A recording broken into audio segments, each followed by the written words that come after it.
გამარჯობათ მეგობრებო. როგორ ახათ, როგორ კარგად უნდა იყოთ, კარგად. როგორც ყოველთვის ყველას გისურვებთ ბედნიერება, სიხარულს და კარგ დღეს. ჩვენ კიდევ დავიწყოთ დღევანდელი დღე. ჩვენ ვაგრძელებთ ჩვენ რუბრიკას ფულს. უпростоრეთ ბიოგრაფიულ, პოლიტიკურ, ეპოქალურ დროს ვახსენებთ და ვიხსენებთ ჩვენ გავლით-გზას. და დღეს გვექნება ცოტა ისეთი შემეცნებითი სამწუხაროდ მინდა ვთქვა, რომ ასეთი ვიდეოები ბევრ ადამიანს არ მოსწონს, მაგრამ ჩვენ უნდა გადავიღოთ, იმიტომ რომ უნდა ვისაუბროთ ეკონომიკაზე, ფილოსოფიაზე, ეკონომიკაზე და ზოგადად ჩვენ ალბათ ასე გავაკეთებთ ხოლმე რაღაც თემაზე რომ ვილაპარაკებთ, თავისთავად მომზადებულები უნდა ვიყოთ. ხშირად არის ხოლმე რომ კომენტარების სახით ადამიანები ვიკავშირდებიან და ისეთ რაღაცას დააბრეხვებენ, აი პირდაპირ სრული ამ სიტყვის მნიშვნელობით, არც იციან საქმე, არც ისა. ან როგორი მომენტია, იცით? აი თქვათ წინადადება შედგება 10 სიტყვისაგან და 2-3 სიტყვას ვიტყვი და უცბად იარლიქს მოგაკარებენ, ან ისეთ და მოგაკარებენ ჯანდაბა და მოდი მოусმინე ეს 10 სიტყვა ბოლომდე და მე გამოდგე შენი აზრი.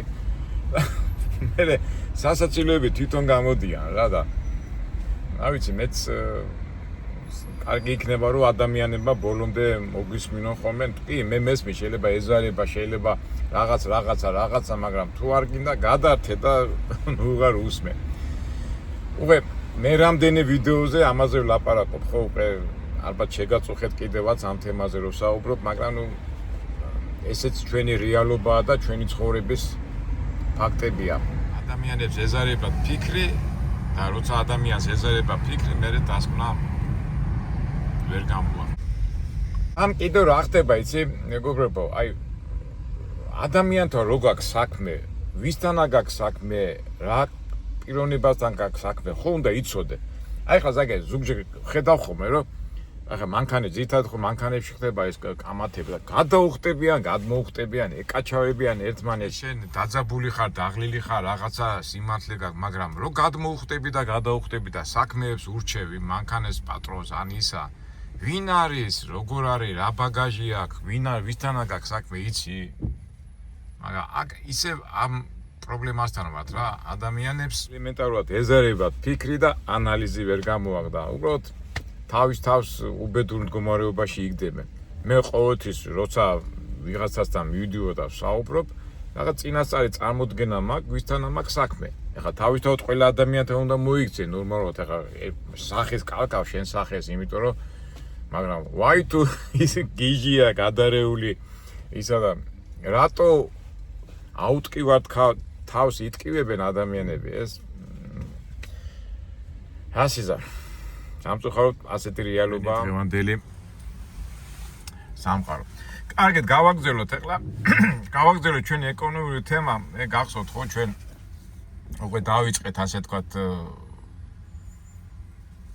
მიმდინარე პროცესებზე საუბარი და გუშინ უნიარმაგისში ვიყავით, განვიხილეთ ისე და გახსოვთ რომ ამ ეკონომიური საქმიანობა რო დავიწყე კომერციული საქმიანობა მე არ ყოფნიდა ეს ეკონომიური განათლება და გადავწყვიტე რომ მიმეღო ის უბრალოდ გავთვითცნობიერებულიყავი ეკონომიკაში, მესწავლა და ჩავეფალი ყველანაირ განვითარებაზე და ეხლა მივდივართ იმ ინსტიტუტში, სადაც ეს ცოდნა მივიღე და ძალიან ვემადლიერები ზოგადად ეკონომიკაზე რომ მიდის ხოლმე საუბარი, მასიურად ადამიანები რომ საუბრობენ ეკონომიკაზე, უცბად ფული წარმოუდგებათ რა. აი მთელი ეკონომიკა მათი ხედვით არის ფული. რაც უფრო მეტი ფული გაქვს, ესე იგი მაგარი ხარ, რაც უფრო მეტ ფულს გააკეთებ და იშოვე, ესე იგი მაგარი ხარ. და ფული და ეკონომიკა ერთია. ამ დროს ფული არის ეკონომიკის საშუალება, მანიპულაციის საშუალება, მაგრამ ეკონომიკა კი არის ცალკე, მაგრამ ფული შეიძლება გადმოგირიცხონ, ფული შეიძლება გაჩუქონ, ფული შეიძლება მოიპარო, ფული შეიძლება დააყაჩაღო, მაგრამ ეს ხო ეკონომიკა არ არის. რატო წამოვიწყე ამაზე საუბარი, რომ მინდა დავაკავშირო და ცოტა აკადემიურად გადმოვცე ეს ყველაფერი. ცოტა შეიძლება ბევრ ადამიანს მობეზდეს ეს ტერმინები და ეს თელი ამაზე საუბარი, მაგრამ მაგის გარეშე არ გამოვა, იმიტომ რომ ჩვენ ახლა შემდეგი ვიდეოები ისეთ ადგილებში უნდა გადავიღოთ, რომ ეკონომიკურ ტერმინებს, პროცესებს, იურიდიულ თემებს მოგვიწევს ამაზე საუბარი. აქედან გამომდინარე რაღაცნაირად წინა პატარა ლექციასავით კი არ მინდა თქვა, მაგრამ ის ცოდნა და ის ინფორმაცია, რაც მე მაქვს მიღებული, შემდეგ ვიდეოებში ეს გამოგვადგება, იმიტომ რომ მაგის გარეშე არ შეიძლება. და საერთოდ ზოგადად რა თემაზეც არ უნდა ვილაპარაკოთ, მე ასე მიმაჩნიო წინასწარ რაღაცნაირად უნდა მოვემზადოთ ჩემო მაყურებლებო, ფოლოვერებო, რომ დისკუსიაში რომ შევართ ერთმანეთთან, ცოდნით და ანალიზით დაუპირისპირდეთ, მე კაი გაგებით ვიძახი, დაუპირისპირდეთ კი არა, ანუ ვიდისკუსიოთ, იმიტომ რომ დისკუსიაში ის ადამიანია ძლიერი, ვინც იცის საკითხი და თემა. მაგრამ იმ ადამიანთან დისკუსია, ვინც თემა არ იცის, აზრი არ არის და მაინც ლაპარაკობს და TikTok-ისა და Facebook-ის ენით გელაპარაკება, დამეთანხმებით ძნელია. ძნელი კი ფაქტობრივად შეუძლებელია და არხიდან გამომდინარე, ვინაიდან და ჩვენ გვინდა რომ ჩვენი საუბრები და ეს ვიდეო რგოლები იყოს სასარგებლო, რა თქმა უნდა, ცოდნით უნდა იყოს ეს ყველაფერი გამსჭვალული. მოდი ახლა ამ ავლაბრის საცობს რაღაცნაირად განვერიდები და მივალ იმ ადგილას, სადაც ეს ეკონომიური განათლება მივიღე და არ დავიღლები, ძალიან დიდი მადლობელი ვარ. კორტავა იყო იმ ინსტიტუტის რექტორი და ერთ სიტყვით არ დაგლიდა მივიდეთ იმ ადგილას. ალბათ ერთი ამ საცობებიდან გადამყიდე 9 საათში მივარ მთაწმინდაზე.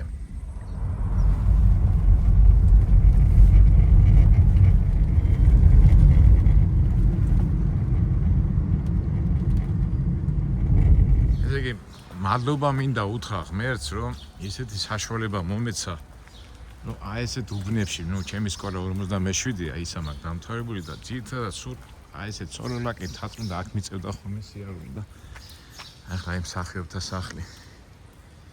ერთი ცნობილი უცნობიერესი შენობა, ახლა არ ვიცი და აქ იმდენი შეხვედრები იყო ინტელიგენციასთან, მსახიობებთან, რამდენი ადამიანი ყავს აქ ნანახი. ახაც რო საამაყო შვილები და ძალიან რო ნახულობ, აი შენს გინდა რომ მაგისთან აიყო, იმიტომ მაგალითი იყო ჩვენთვის. შვილის ქუჩა, ყოფილი ჯაფარიძეს ქუჩა. და კიდევ აი სოლოლაკში ვარიანტი არა, რომელიმე სახთან არ გაიარო და ვინმე ცნობილი ადამიანის დაფა არ იყოს მიკრორაბა ეს ნახოთ. აქ ცხოვრობდა გიგა ლორთქიფანიძე, ცნობილი მსახიობი, რეჟისორი, კეთევან კიკნაძე, მისი მეუღლე. იაშვილის ნომერში და ახლა ასეთ ადამიანები რო შევხვდები. მანდა ახლა გახვალ იქით ცოტა, ბეჭა იქითკენ არის. ქუჩაში ცხოვრობდა კონსტანტინე გამსახურდია და მგონი არა. ეს ვისი დაფაა?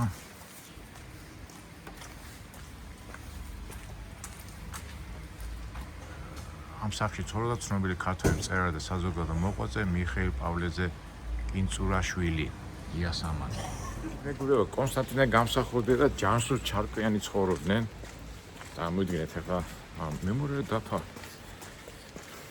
დამოვიწყდა, აქ არის რაღაც. ვიარეთ რაღაც 30 მეტრი და ამ სახლში ცხოვრობდა პაოლო იაშვილი. წავიდეთ იქით. ვერ პოულობ კონსტანტინე გამსახურდიას დაფას. და მახსოვს, ახლა მივედი იქამ, ასე გამოვიარე და როგორც მახსოვს 14 ნომერში ცხოვრობდნენ. კონსტანტინე გამსახურდია და ეს ნომერია. მე მივედი იქ კაფეა, ადგილობრივს ვკითხე და ხო, მახსოვს, მაგრამ რაღაც არ არისო და არ ვიცი სად არის, როგორ დავიჯერო ხეს. მოხსნეს ის დაფა. კითხე, ეს ხო 14 ის არის მეთქი, ხო ჯაფარიძე ყოფილი ჯაფარე, კიო ჯაფარიძეო და მეც ხე ხა შემეშალა მეთქი და 14 როგორც მახსოვს 14 ნომერში ცხოვრობდნენ ეს უდიდესი ადამიანები. სახლი და დაფა მოხსნიათ რა. ესე იგი მეგობრებო, აქ ცხოვრობდა კონსტანტინე გამსახურდია, ეთყობა დამანგრევე ის არის, დანგრევას ექვემდებარება. კონსტანტინე გამსახურდიას ასეთი დაფა იყო და ამ ეზოში იზრდებოდა ჯანსუღ ჩარკვიანი. დაძველებული ეთყობა ავარეულია და სამწუხაროდ. თქვენ მიხვდით ხო, ესე იგი რა გარემოში ტრიალებდი და წარმოიდგინეთ ახლა ასეთ ცნობილ ადამიანების ყოველდღიურ გადიხადა მათ გინდა არ გინდა რომ შეხედავ და დაფიქრდები მათ მოღვაწეობას ცუდი როგორ უნდა გამოხიდე. ახლა კომუნისტურ დროში კომუნისტებს ძალიან დიდ პატივს სცემდნენ და აი შენობა იყო პირველი რუსეთის საელჩო რუსეთმა რო დაიპყრო საბჭოთა საქართველო პირველი და აქ იყო გაკრული კიროვი, ეს იყო რუსეთის საელჩო და ის კიროვი დაფა მოხსნეს, ადრე რო ქონდათ ხოლმე. რუსეთის საელჩო აქ არასოდეს არ იყო, იმიტომ რომ ვაჭრობის სამინისტრო. და კიროვი ხო აქ იყო. ესე იგი გავარკვიეთ, ამ ქალბატონს შეეშალა ეს იძახის კომუნისტების დროს და მე ვიძახი 20-იან წლებში იყო ეს. უფრო მართალია, მე ვყვებოდი 20-იან წლებში და იმ ქალბატონმა არა 20-იან წლებში მე როგორ მეხსოვნებაოდა. 20-იან წლებში როგორ ეხსენებოდა. ხო და მე ვიძახი, ეს იყო საელჩო, ზუსტად ვიცი და მე კიროვი რომ მოკლეს, მოგეხსენებათ კიროვი ერთ-ერთი ყველაზე აქტიური ბოლშევიკი იყო და სტალინის ძალიან უყვარდა. არის ვერსია რომ სტალინმა მოკლა, იმიტომ რომ კონკურენცია ხედავდა მაგაში. არის კიდევ ვერსია რომ კიროვი რომ მოკლეს, იმის შემდეგ სტალინი გამწარდა და მერე დაიწყო რეპრესიები.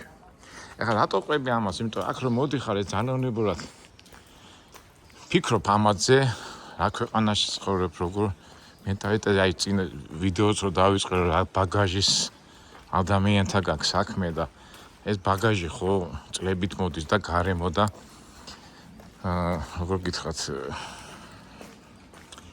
ხო ნუ გარემო ქმნის ადამიანი ჩამოყალიბებაში და ამ უბანს ძალიან დიდი ჩემ ჩამოყალიბებაში ძალიან დიდი წვლილი აქვს. ჩაიკოვსკის ქუჩა და იქით ზემოთ უდიდესი რუსი კომპოზიტორი ცხოვრობდა აი ამ სახში ჩაიკოვსკი. მოხარ აქე და ხედავ ასეთი დაფა გაკრული და რა წერია ამ სახში 1885-88 წლებში ცხოვრობდა ილია ჭავჭავაძე. აქვენ მოთავსებული იყო ივერიის რედაქცია. აი წარმოიდგინეთ მეგობრებო რა გარემოში ტრიალებდი რა და ნუ ასია თუ ისე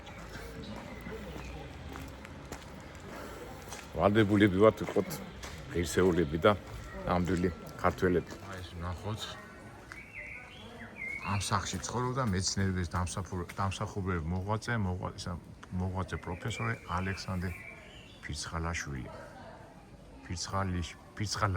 ჩას რო გაუყვები, მე ჩიტაძეს ქუჩა და იქ არის 57 სკოლა, რომელიც მე მაქვს დამთავრებული და აი ამ ქუჩაზე 1-5 ჩემი კლასელი ცხოვრობდა. ძირითადად გოგოები.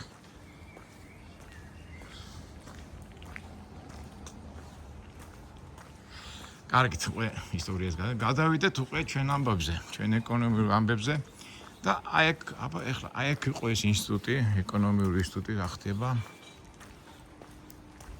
აი აქ ავდიოდით, აღარ არის ესა, მაგრამ ჩვენ ავიდეთ, მაინც ჩვენი ამბავი.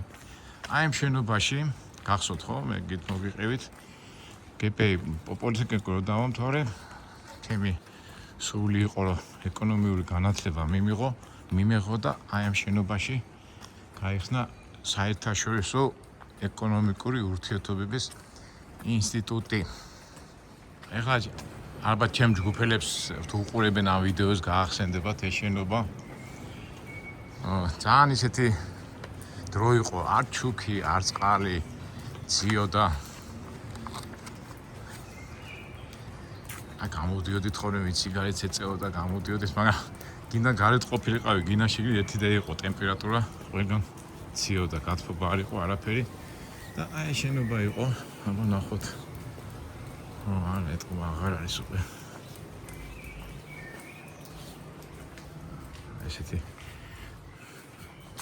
აუდიოდით კიბეზე და რამდენიმე აუდიტორია იყო.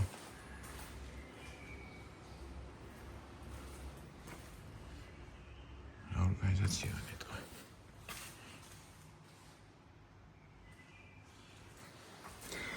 ეს ორი შენობა იყო, ეხლა აშკარად უკვე ინსტიტუტი არ არის.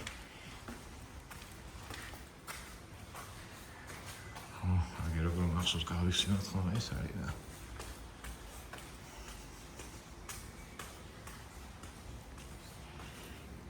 მთელი კორიდორები და რამდენიმე აუდიტორია იყო 1 2 3 4 5 აქ იყო ლექტორი უბრალოდ აქ სამასწავლებლო ეხლა ეტყობა აქ უკვე სხვა შენობა არის ყოველ შემთხვევაში 92 წელს ეს იყო საერთაშორისო ეკონომიკური ურთიერთობების ინსტიტუტი და ერთელი ეკონომიური განათლება და ინფორმაცია აი ამ კედლებში მაქვს მიღებული.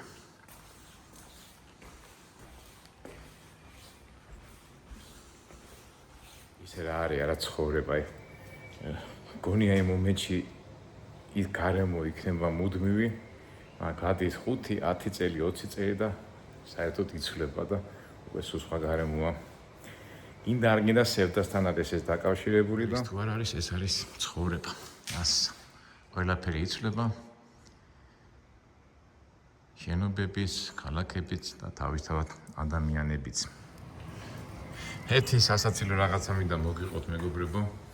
წარმოიდგინეთ როგორ ძველი შენობაა და ძალიან ციოდა და პატარა ასეთი არყის ბოთლი მქონდა ხოლმე. ის მომქონდა ხოლმე აქა მეთქი გოგოებო ბიჭებო ჯგუფში ვიყავით, გონი 15-16 ადამიანი და იმეებში ვიჯექით, რა ქვია. ქურთუკებში ციოდა და მე გამონახე ხო რუსები რო სვამენ რუსეთში მარახს მეთქი რატო სვამენ ალბათ ხურდებიან მეთქი და მოდიოდი და მომყოდა და ამ გოგოებს დავალევინებდი ჩვენს დავალევინებდი და 1-5-6 საათი გაბჟურებულები უსმენდით ლექტორებს და ლექტორები ძალიან მაგრამ მუშაობდნენ აი როგორ გითხრათ 5-6 ლექცია ძალიან მოწადინებულები იყვნენ დავით იაკობიძე ჯუღელი რო იყო იმის ძმა ისიც პროფესორი იყო ძალიან ბევრი აი სპეციალისტები ეკონომიკის სპეციალისტები ლექციებს და მეც ფაქტურად ყველას ჰქონდა დამთავრებული უმაღლესი სასწავლებელი და ყველა იყო მოწადინებული რომ განათლება მიიღო და მეც რა თქმა უნდა მათ შორის დიდი ენთუზიაზმით რო იტყვიან ჩავეფლეთ ეკონომიური მეცნიერების სიღრმეებში გავიხსენოთ ეს კამი ასეთი კამი არ იყო მაგრამ ლექციიდან რომ ზოგჯერ შეშვენება რო იყო ხოლმე ზოგჯერ გამოდიოდი და აქ ვიჯექით და ყვებეთით როგორც ხდება სტუდენტური ამბები სტუდენტები ვიყავით ახლა მოდი დავჯდეთ და გავიხსენოთ ეს გარემო და ჩავეფლოთ წარსულში დავიწყოთ ეკონომიკაზე ლაპარაკი აი აქედან მომივიდა და რაც გვასწავლეს იმას მე ჩემებურად მარტივად გადმოგცემთ იმიტომ რომ წეღანაც ვთქვი რომ ეს ჩვენი საუბარი შემდეგ ვიდეოებში გამოგვადგება. წიგნებს ყიდულობდით, მაშინ წიგნები ძალიან ძვირი იყო, მაგრამ იქსი ადამ სმიტი, აი ყველა ვინც კი სოფლიო ეკონომისტი იყო და რაღაცა წიგნით ჰქონდა დაწერილი, ყველას ამას ჩვენ განვიხილავდით, სწავლედით იურიდიულ ფორმებს, მერე გამოგვადგება სააქციო საზოგადოების, საფონდო მუშაობას, ფინანსებს, ბუღალტერიას მენეჯმენტს აი მაგარი და ამას ყველაფერს ამ ცოდნას ჩემებურად იმ ბუტკაში და ასე ვთქვათ დრაივში ვანხორციელებდი. თან პარალელურად უკვე თბილისის იმაშიც ვიყავი, ასე ვთქვათ გათქვეფილი უნივერმაგი და მაგას მე დროთა განმავლობაში ამას ყველაფერს მოგიყვებით. მოდი დავიწყოთ ეკონომიკა, რითაც დავიწყეთ. ხა ეკონომიკა არის პროცესი, რომელიც თეორიების საშუალებით ხსნის პროცესებს სურათს ქმნის, მდგომარეობას აღწერს. და აი მდგომარეობა მეტებს, ასე ვთქვათ, მასშტაბური არაწყვეტ მთლიანად როგორც პოლიტიკურ ეკონომიურ პროცესებს მოქმედების ახსნის მეცნიერება. ზოგჯერ ამბობენ მეცნიერება არის, მაგრამ ისეთი მეცნიერება, რომელიც ყველას ეხება ეხლა შეიძლება მეცნიერება იყოს ბიოლოგია, ქიმია, ფიზიკა, სადაც ახსნი, მაგრამ ეკონომიკა არის იმდენად ფართომცნება, იმდენად ყველას ეხება და პარადოქსია იმის გამო, რომ აი ხო ყველას გვეხება, მაგრამ როცა იწყებ ეკონომიკაზე საუბარს, პროცესებზე, ადამიანებს არ აინტერესებს. იმიტომ რომ წეღანას ეს კი მოსახლეობა რო იწყებს ეკონომიკაზე საუბარს, უბრალოდ თავში წარმოუდგება ფული. და ფული გონიათ ეკონომიკა და ფული არ არის ეკონომიკა, ფული არის საშუალება, რომ იმ ეკონომიკურ პროცესებში სწორად და მართებულად განმართო. მაგრამ არ უნდათ ფული უჩენიათ, რასაც ხედავენ, ის უჩენიათ, მაგრამ წინა ვიდეოში ერთმა ჩვენმა ფოლოვერმა მითხრა კაპიტალი, რომ მაშინ მე ხო ვაუჩერები დავკარგე 30% ხო გავყიდე და ერთმა ეთყობა კარგად იცის ესა და კაკო არ გასწავლეს იმ შენ სასწავლებელშიო რომ კაპიტალი არ არისო და ამას რო გაიგონებ როგორ ფული როგორ არის კაპიტალი არა აი ეკონომიკა კაპიტალი არის შენი ცოდნა შენი პროცესები და ფული არის საშუალება ნუ ამას ახლა ნენერა ჩემებურად ავხსნი თავისებურად პარადოქსია იმიტომ რომ ახლა წამოდგინეთ ჩვენ რო ვიხილავ ტელევიზორში უსმენთ ეკონომიკის ექსპერტებს და იმათ უსმენთ ხოლმე და იმათ აზზე ვართ დამყარებულები მაგრამ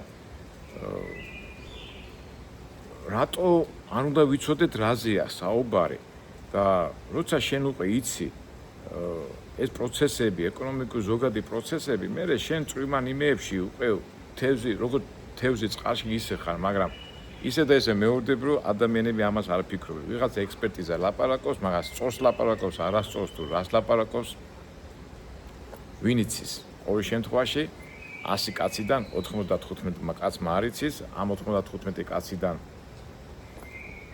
60 კაცი ენდობა 40 არ ენდობა და ისევ და ისევ ვიდეო რო დავიწყეთ რაღაც აბრახუნებენ ისეთ სიტყვებს და ისეთ თემებს რომ არ იციან ამ დროს რა არის საჭირო უბრალოდ ცოტა დაფიქრება და ის ელემენტარული საფუძვლები რო იცოდე ეკონომიკის ვიდეო ისეთი რო არ გამოვიდეს რომ რაღაც ლექციასავით მაინც ცოტა ლაითად მინდა გადმოგცეთ ფაქტია რომ ეკონომიკამ თავის თავზე ძალიან ბევრი აიღო იმიტომ რომ ჩვენი ცხოვრების ჩვეულებრივი რეალური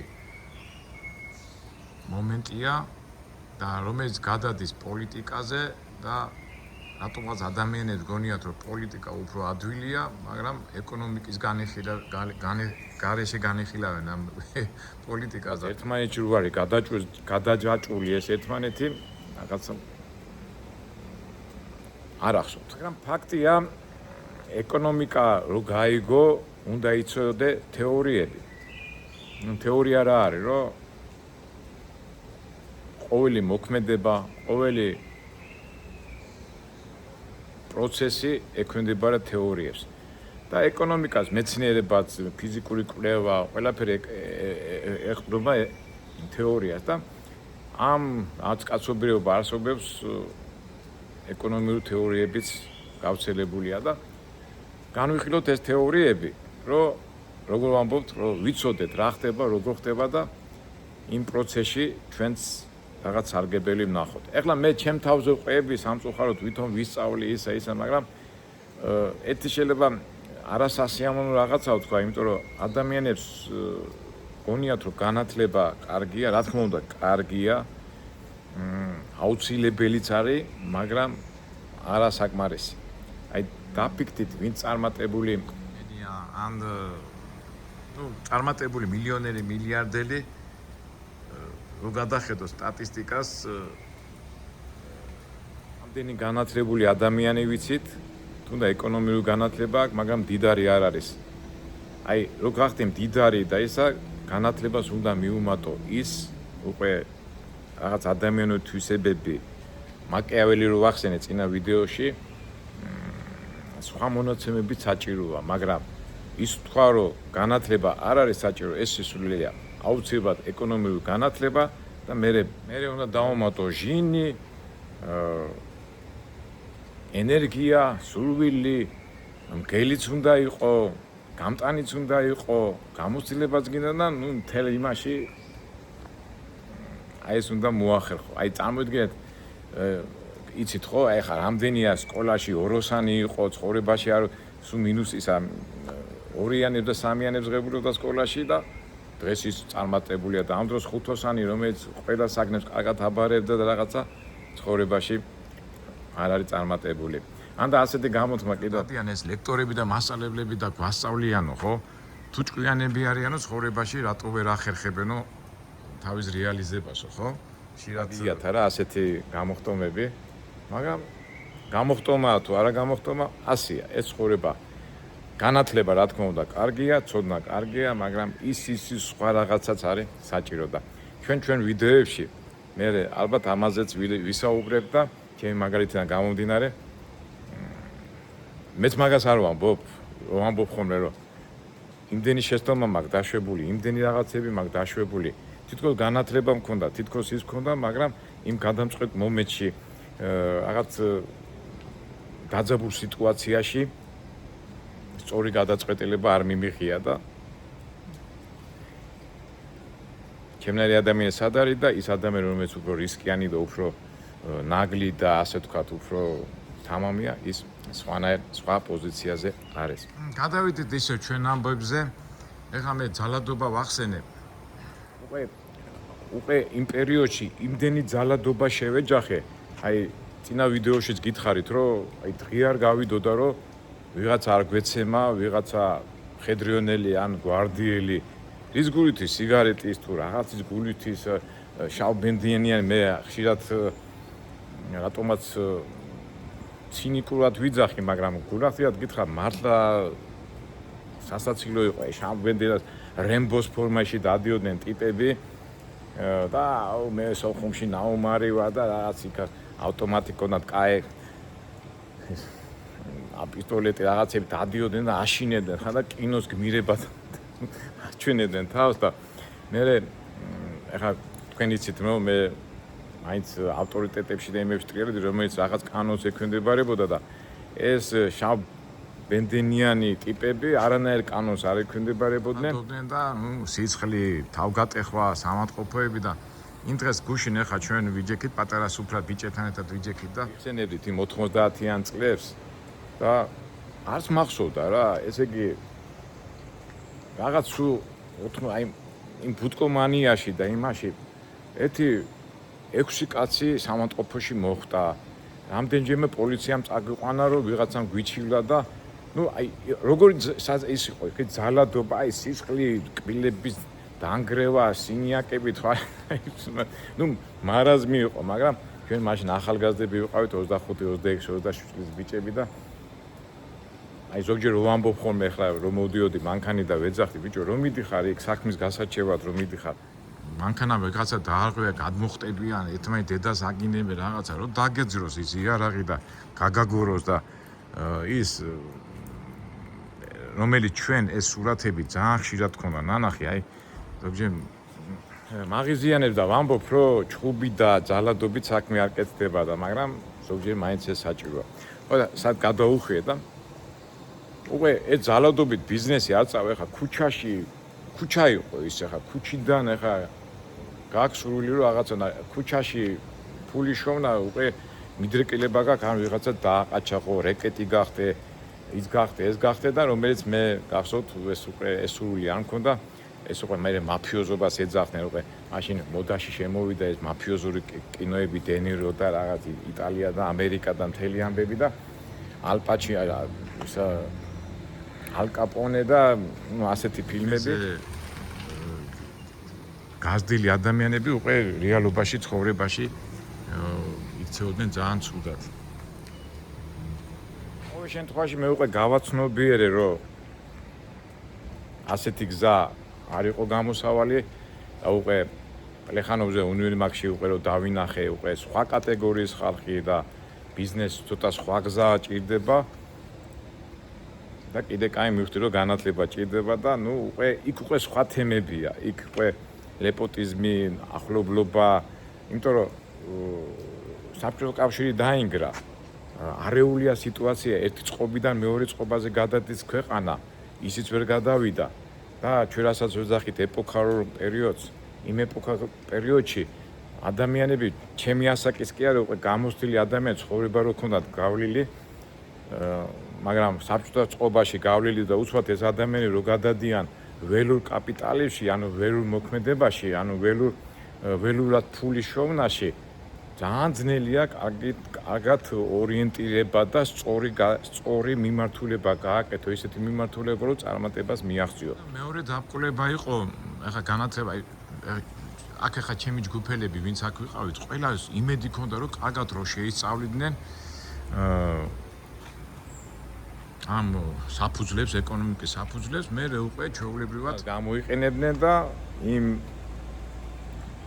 ეკლიან გზას, რასაც ქვია ეკონომიკა, იქ წარმატებას მიაღწევდნენ, მაგრამ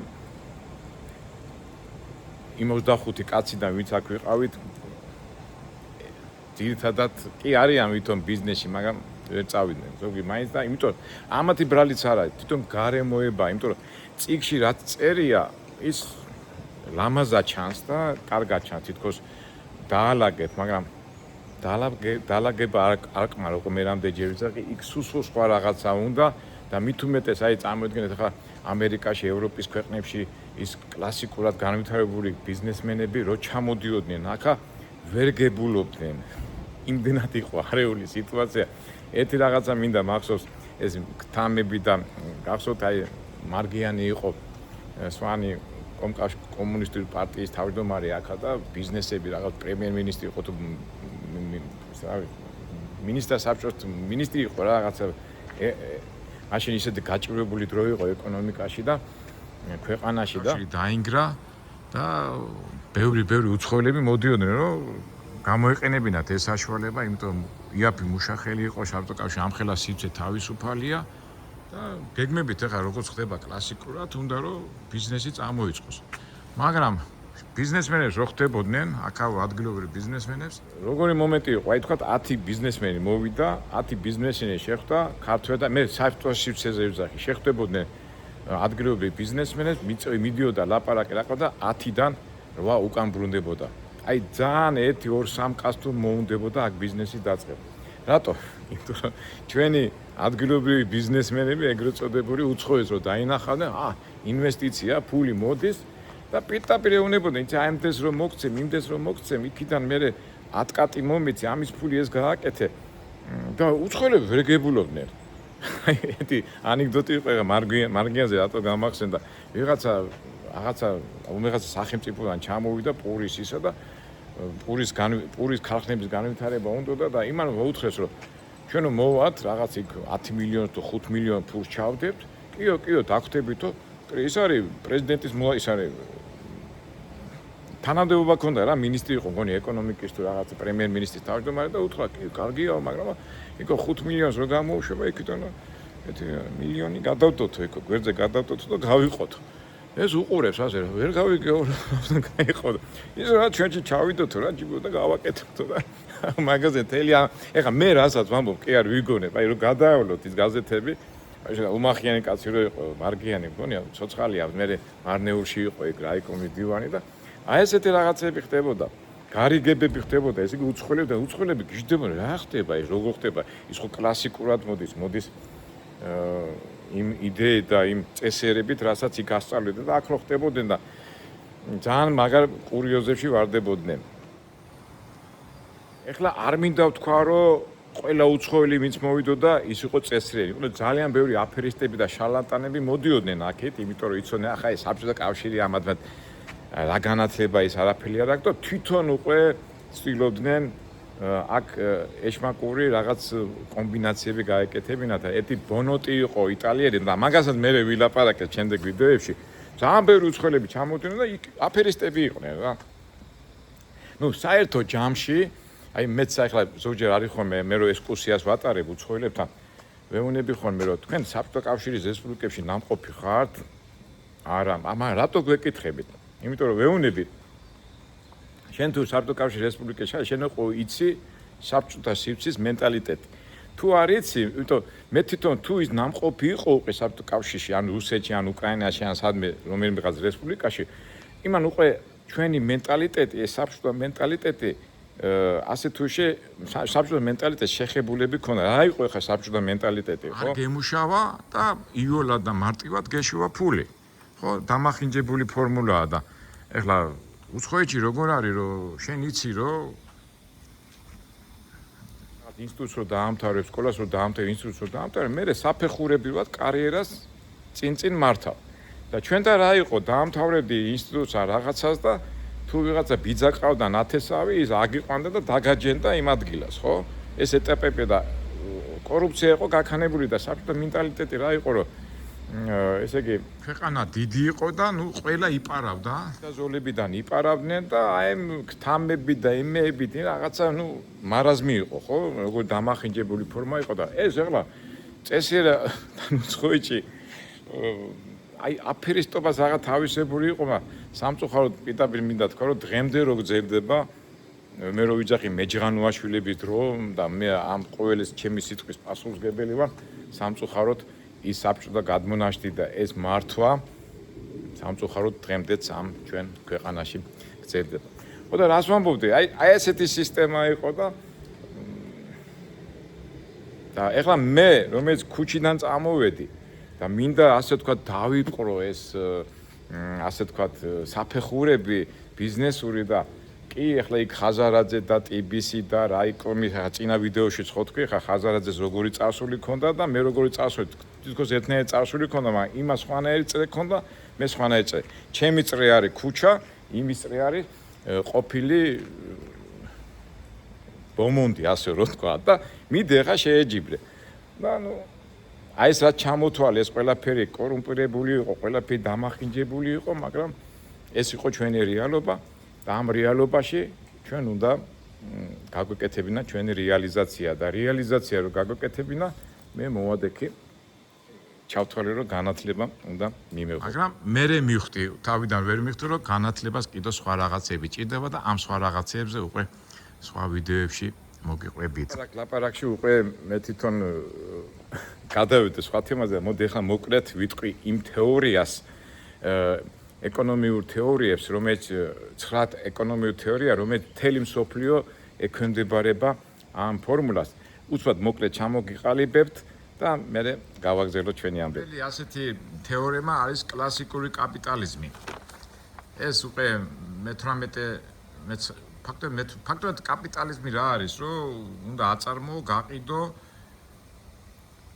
და მოებლები ერთმანეთის მიმართ არიან საბრძოლო კონკურენციაში არიან და საბრძოლო პოზიციიდან გამომდინარე ეჯიბრებიან ერთმანეთს და ერთმანეთს ძირავენ და ნუ ჩვეულებრივი კაპიტალიზმი, რასაც ჩვენ გვასწავლიდნენ საბრძოლო კაპიტალიზმის კაცის კვლელი, კაპიტალიზმის კონკურენციის პირობა.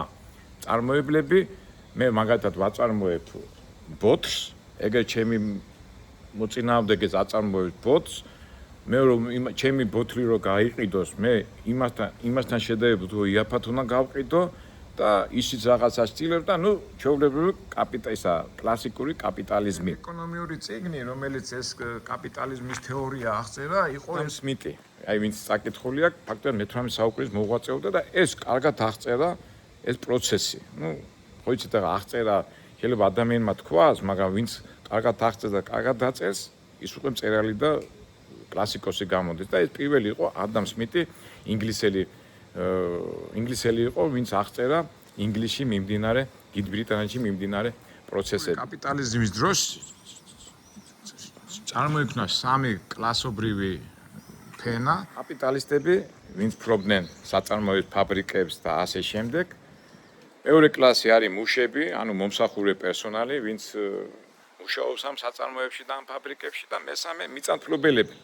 ის მიწას ფლობს და იქიდან განაგრძობს. ეს ძირითადი სამი კლასი. ეს არის ასე თქვათ კლასიკური კაპიტალიზმის ფორმა. ფორმა ეკონომიკის თეორია არის ნეოკაპიტალისტური თეორია. ეს რას ნიშნავს? კლასიკურ კაპიტალიზმის თეორიაში თუ აწარმოებდნენ ადამიანები, ოღონდ რაც მეტი, ნეოკლასიციზმი უკვე დაფიქრდნენ, რომ ის კი არ უნდა აწარმოო, რაც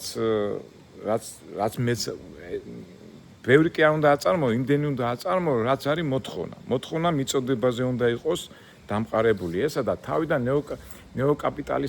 კაპიტალიზმის თეორიის წარმომადგენლები იძახდნენ, რომ აქ მთავრობა არ უნდა ჩაერიოსო, მაგრამ მერე უკვე გარკვეული პერიოდის შემდეგ ეს ფაქტობრივად მე-19 საუკუნის ბოლოში შეიქმნა ეს ნეოკაპიტალიზმი, უკვე მთავრობა უნდა ჩარეულიყო იმ რეგულაციაში. სამე ყველაზე გავრცელებული და ყველაზე ახლო ყოველ შემთხვევაში ჩემი თაობისთვის და საბჭოთა პერიოდისთვის ეს არის მარქსისტული თეორია.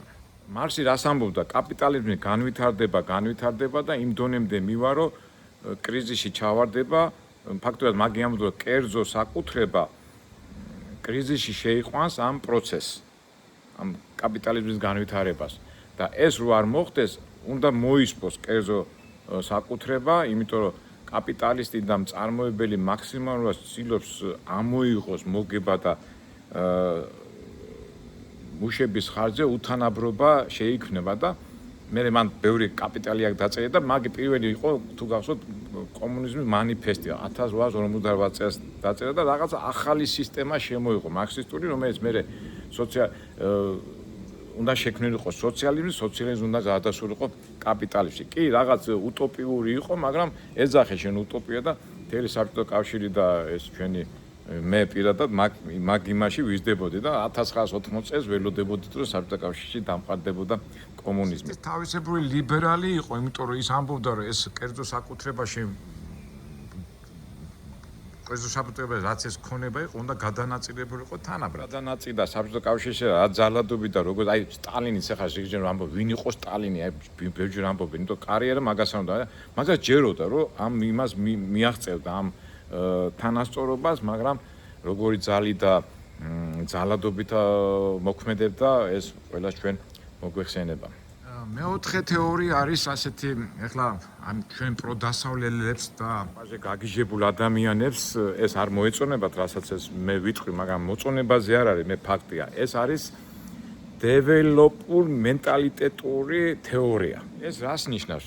დიდარი ქვეყნები ეს უკვე მე-16 საუკუნიდან წამოვიდა, ცდილობენ წავიდნენ ღარიბ ქვეყნებში, იქ გამოიყენონ იაფი მუშახერი ადგილობრივი, რომელიც უფრო არ არიან განვითარებულები და გამოიყენონ და ის სიმდიდრე წამოიღონ თავის ქვეყანაში. ანუ ფაქტობრივად კოლონიალიზმი იყო, ხო? ეხლა ეს ინგლისი, ევროპის ქვეყნები, განვითარებულ ქვეყნები მიდიოდნენ აფრიკაში, აზიაში, ამერიკაში და იქიდან ამუშავებდნენ და ეს სიმდიდრე მოხდათ. ეხლა მონები მიყავდათ, მუშები მიყავდათ, ეს მიყავდა და ეხლა წერა რო თქვი ევროპე არ მოეწონება ის სიმდიდრე რაც ეხლა ჩვენ დავდივართ პარიზში და ინგლისში და ეს ყველაფერი არის კოლონიებიდან შემოსული სიმდიდრე და ну ესეც ეკონომიკური ის იყო განვითარების მეთოდი და გრძელდებოდა რამდენი ხანი სანამ ფაქტობრივად მე-20 საუკუნის კოლონიების განთავისუფლება დაიწყეს მაქამდე გრძელდებოდა მაგრამ ეს საუკუნეების სიმდიდრე ხომ მოდიოდა რა ქალაქები და როგორი შენობები და ეს არის აშენების მე ევროპის ქალაქში რო გახვიდე საიდან ეს ყველაფერი დეველოპურ მენტალიტეტური თეორია ქვია ამას. რა დღეში არიან თო?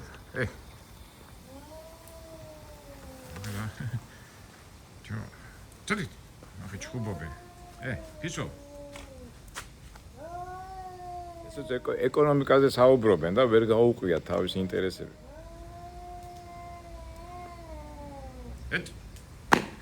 ჩოდით. არი ჩხუბოთ. არ მეტაკნო, კაც სოფიანები არის. ჩოდით. სოფიები არიან, არი ჩხუბოთ. აი, შეამატე. ვაკვირდები. სოფიანები ხო არ იქნებიან? გავაგდო ესე თო იჩხუბებენ.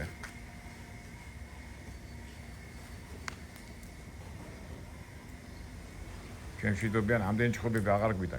დადით. აბა. საქმეს არჩევენ.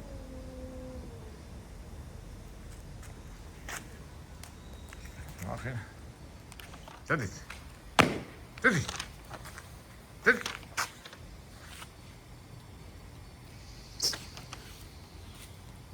გამარჯობათ. ახლა ვაი წამოვიდი აქ და ყოველები განსხვავდებიან ადამიანებისაგან. აი ესეც ხო საქმეს არჩევენ და აი გარი რა ჩვენ ყოველთვის ვიძახით რომ მაგრამ ბუნება ასეთი ღმერთმა შექმნა, რომ უნდა არა, ღმერთმა არ შექმნა ჩხუბისთვის, მაგრამ არსებობისთვის. კაი, გავაგზავნოთ ჩვენი თეორიები, ესეც ფაქტურად არსებობისთვის ბრძოლაა. მეხუთე თეორია არის ავსტრიული თეორია, ულტრალიბერალური თეორია, ესე იგი მაგენი ამბობდნენ, ასეთი წიგნი გამოსცა, ეკონომისტი იყო გვარი და ესე გავიხსენო. ფრიდრიხ ფონსომა დაწერა ასეთი წიგნი გზა მონობისაკენ, სადაც ქადაგებდა ასეთ რაღაცას, რომ ყველაფერი არის და ამიტომ ყველაფერი უნდა მიუშვა. აი გიჩი რო იძახეს, თავისუფლად უნდა მიუშვა. ერთადერთი რომ თავრობის ვალდებულება არის ის, რომ წესრიგი არ დაიყოს, რომ იმ კონკურენციის პირობებში კრიმინალი და ეს არ მოხდეს.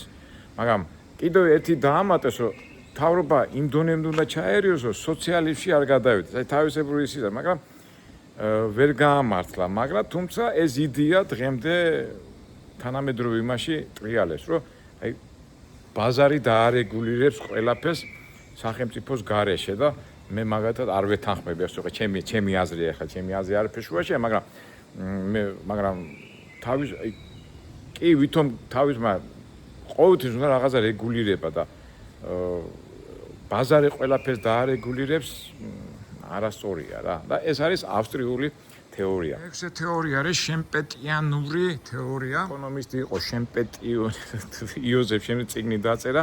მაგე ამბობს, რომ ინოვაციური და ტექნიკური პროგრესი მეწარმეებს და კაპიტალისტებს მიიყვანს იმ დონემდე, რომ ბევრი მუშა ხელი განთავისუფლდება. აი რაღაც მარქსისტურ თეორიას უახლოვდება და აი მან შეიქმნება პრობლემები და მაგია მოსაგვარებელი. მასეც მოხდა და კი დაიხურა General Motors, აი ხო გახსოვთ ახლა 10-15 წლის წინ ბევრი კომპანიები ამის გამო მუშების გაშვება მოუწიათ, მაგრამ მეორე მხრივ ეგ Toyota ისე მოახერხა, რომ ის მუშები კი არ გაუშვა სხვა ტექნოლოგიური საშუალებებით შეძლეს მუშების შენარჩუნება. ესე იგი შომპეტიანური შომპეტიანური თეორია, ნეოშომპეტიანური თეორია. მეხუთე თეორია არის კეისიანური თეორია. ეს კეისიანი იყო ძალიან მდიდარი კაცი და ის ამბობდა, რომ პროცესებში უნდა გამოიყენო ადამიანის ემოციური მოთხოვნებიო და ბაზაზე გზნობებით უნდა მანუპულირებდე. ფსიქოლოგიას უკავშირდება და ადამიანების ემოციები უნდა გამოიყენო და ეს გამოიყენეს როდის? იცი, აი 20-იან წლებში დიდი დეპრესია რო იყო ამერიკაში, ბევრი ხალხი ხო უმუშევრად იყო და ისეთ პროპაგანდას უშევდნენ, ეს არის დროებითი მომავალ იმაში მე გამოიყენებ და აი უკვე ფსიქოლოგიურ მომენტებს, აი ფაქტობრივად თანამედროვე დროში აი მანიპულაციის საშუალებას იძლევა. ესე იგი ეს არის კეისიანური თეორია. ცოტა რთულად ვამბობ, ხო, მაგრამ ალბათ გამგები გაიგებს, ასე რომ ვთქვა. ესე იგი ემოციებზე დამყარებული ბიზნესი, ესე იგი მე რო ვიცი ჩემ თანამშრომლების ყავს თქვა 10 თანამშრომელი და მე კარგად შევისწავლი მის ბუნებას და მე უკვე როგორც ხელმძღვანელი მის ემოციურ ნებებზე თუ თვისებებზე თუ რაღაცაზე გამოვიყენებ საჩემოდ. მოგწონთ ეს თეორია, მაგრამ ასეთი თეორიაც არსებობს. ახლა ძალიან ცნობილი და გავრცელებული, ახლა რაც ამ დღევანდელ სამყაროში ინსტიტუციონალური თეორია. ეს კი ვერბერია მისი წარმომადგენელი და მაგი ამბობდა, რომ ბიზნესში და წარმოებაში მთავარი უნდა იყოს სოციალური კუთხე, ადამიანთა უფლებების დარღვევა. აი ახლა რასაც ამბობენ ეს ლიბერალები, აი იმ პარადოქსამდე მივიდნენ, აი მაგალითად სამსახურში მიხვედი და რაღაცა თანამშრომელი დაარღვია და შენ უფროსმა ცუდად შეხედე და ის იქიდან გეუბნება როგორ ეს ადამიანთა უფლება რატო შემომხედა მან ცუდად ან შენიშვნა რატო მიხდა. აი ეს ადამიანთა უფლებებზე ან სოციალურ უფლებებზე დამყარებული მართვა. ხო ხდებით რა, აი მაგალითად ამერიკა იმ პარადოქსამდე მივიდნენ, რომ ეხლა მშობელმა თავიშვის რო წამოარტყოს 10-12 წლის ბავშვს, შეუძლია ბავშვი წავიდეს და უჩივლოს. იმიტომ რომ მას აქვს ეს უფლება. ესე იგი უფლებებზე დამყარებული ადამიანთა თანასწორობაზე დამყარებული მართვა. ეს არის ინსტიტუციონალური პროცესები. როგორია, რომელსაც გინდა არ გინდა ну ყოველ შემთხვევაში ტრამპამდელი მაგრამ ტრამპი არა, მაგრამ ну სოფლიოში რო გავცელებულია ეს ფაქტია. ყველაზე ახალგაზრდა თეორიაში, რომელსაც ქვია behaviorism. შემქმნელი გვარი არის დაიცა საიმონტი. ამ თეორიაში ყველაზე ახალგაზრდა და მიიღო ნობელის პრემია 1879 წელს. ესე იგი behaviorism თვითონ ფილოსოფიური მიმართულებაც არის, მაგრამ ზოგადად ფსიქოლოგიური ის არის ასპექტია მან ჩადებული და ეს იძახის ეს გერბერტი რომ ადამიანის შესაძლებლობა შეზღუდულია. მე შემიძლია თქვა დავწიო 20 კილო, მეორე შეუძლია აწიოს 10 კილო. ესე იგი იმას მეტი არ შეუძლია ეს შესაძლებლობა და ამიტომ შენ რო ხარ წარმოებელი და აწარმოებ შენ უნდა შეისწავლო შენი თანამშრომლებს შესაძლებლობები, ანუ შეზღუდული და იმის მიხედვით უნდა გადაანაწილო სამუშაოები. ცოტა ესეთი ის არის, ხო და აი ეხაც აი რაღაც ლიბერალური კუთხიდან უდგებიან, იმიტომ რომ ყველა ადამიანს აქვს უფლება და უნდა იმუშაოს, მაგრამ შენ ის ძლიერია და მე ძლიერი მინდა ავიყვანო, აი სუსტით უნდა აიყვანო, იმიტომ იმ სუსტსაც უნდა მუშაობა და ჭამა და მე უფლება არ მაქვს, რომ მე ვინც მომეწონება, შენ მე ისე უნდა ვიმოქმედო, შეძლებს და გვარად უნდა ჩავთო საქმეში. იმ ადამიანს რაც შეუძლია და რაც შეუძლია, იმის და მიხედვით უნდა უპოვო სამსახური და გადაანაწილო სამუშაო პროცესი იქ სადაც არის სამსახური. ცოტა ესე რთულად ავთქვი, მაგრამ აი ეს აზრია ჩადებული. კიდევ არის ბევრი თეორიები, მე კიდევ კარგად არ ვიცი რა ვიცი, ამათ ჩაჯდომა უნდა და ეს ძირითადი 9 ეკონომიური თეორია ტრიალებს დღევანდელ სამყაროში და თქვენ შეამჩნევთ რომ ბოლო 3 თეორია ამ ლიბერალურ მიმართულებას აწვევა ადამიანთა უფლებები, ადამიანთა ღირებულებები და აი ეს არის და ფაქტიურად დღევანდელ სოფლიოს რო შევხედოთ საიდკე მიდის და როგორ მიდის, უკვე თქვენთვის მომიდია ეს შეფასება. ну აი ესეთი პატარა ლექციასავით გამოგვივიდა, მაგრამ ეს უკვე ჩვენ აზრი გვაქვს და ეს ყველაფერი ამას რო ხდები და უკვე ეკონომისტებს რო უსმენ და ექსპერტებს რო უსმენ, მე ადარებ ამას და უკვე ხდები რა როგორ ანაირად და ის აზრი რო ყველაფერი ბუნებრივად ხდება და რაც ულტრალიბერალი ბიძახი რომ თავის ბაზარი დაარეგულირებს ყველაფერს, ეს არის ტყუილი. თვითონ ამერიკაშიც, ევროპაშიც არაფერი, ყველაფერი რეგულირდება სხვადასხვა ფორმით. ეხლა საბჭოთა კავშირი თუ ასე მკაცრად იყო და სახელმწიფო მართავდა ყველაფერს, იქაც არის მართვის მეთოდები, მაგრამ ფარულად თუ არაფარულად ეს არის ეკონომიური თეორიები, რომელიც ნებისმიერი მართვა რომელიღაცა თეორიაში და რომელიღაცა ფორმულაში ჩდება. კარგით მეგობრებო, მე ეს თეორიები გადმოგეცით. მადლობა მუთხრათ ამ შენობას, სადაც ეს ინფორმაცია ამ შენობაში მივიღე. ეკონომიური ტერმინები, ძალიან ბევრი რაღაცები, იურიდიული ფორმები, ძალიან ბევრი რაღაცა მაგ ნასწავლი და უბრალოდ აი დავჯექი და ამ გარემოში მადლობა ალბათ თუ კორტავა მიყურებს, აქედან მინდა მადლობა უთხრა იმ განათლებისთვის და იმ ენერგიისთვის და იმ ну რა ჩვენ აქ მივიღე და რა დამსახურებაც აქ იმკაც და მე რა ვიცი, მე მაგრა ვემადლიერებ. ჩვენ ახლა მადლობა უთხრა, წავიდეთ ახლა და დაწნარდი. წავიდეთ ახლა ჩვენ მეგობრებო, რა თქმა უნდა, სხვა ვიდეოებშიც მე ვილაპარაკებ ამ ტერმინებზე, ახლა ტერმინებზე, პროცესებზე, ბუღალტრულ ფინანსურ სიტუაციებზე, ამას უკვე ვიდეოებში გაჩვენებთ და თავარი ეს ძირითადი ის გავიარეთ უძლები და როგორ განვახორციელეთ ცხოვრებაში და როგორ და რანაირად ჩვენ დასაწყისში თქვით რომ კი თეორია კარგია ცოტა, მაგრამ სხვა რაღაცებია საჭირო და ამ სხვა რაღაცების ისტორიას და ამბებს თავისთავად მე ვიდეოებში მოგიყვებით. აბა გემშვიდობებით, იმედია გღალეთ ამ ჩემი საუბრებით, მაგრამ გონი სასარგებლო არის და შევხვდებით მომავალ ვიდეოებში, რომელიც იმედია საინტერესო იქნება.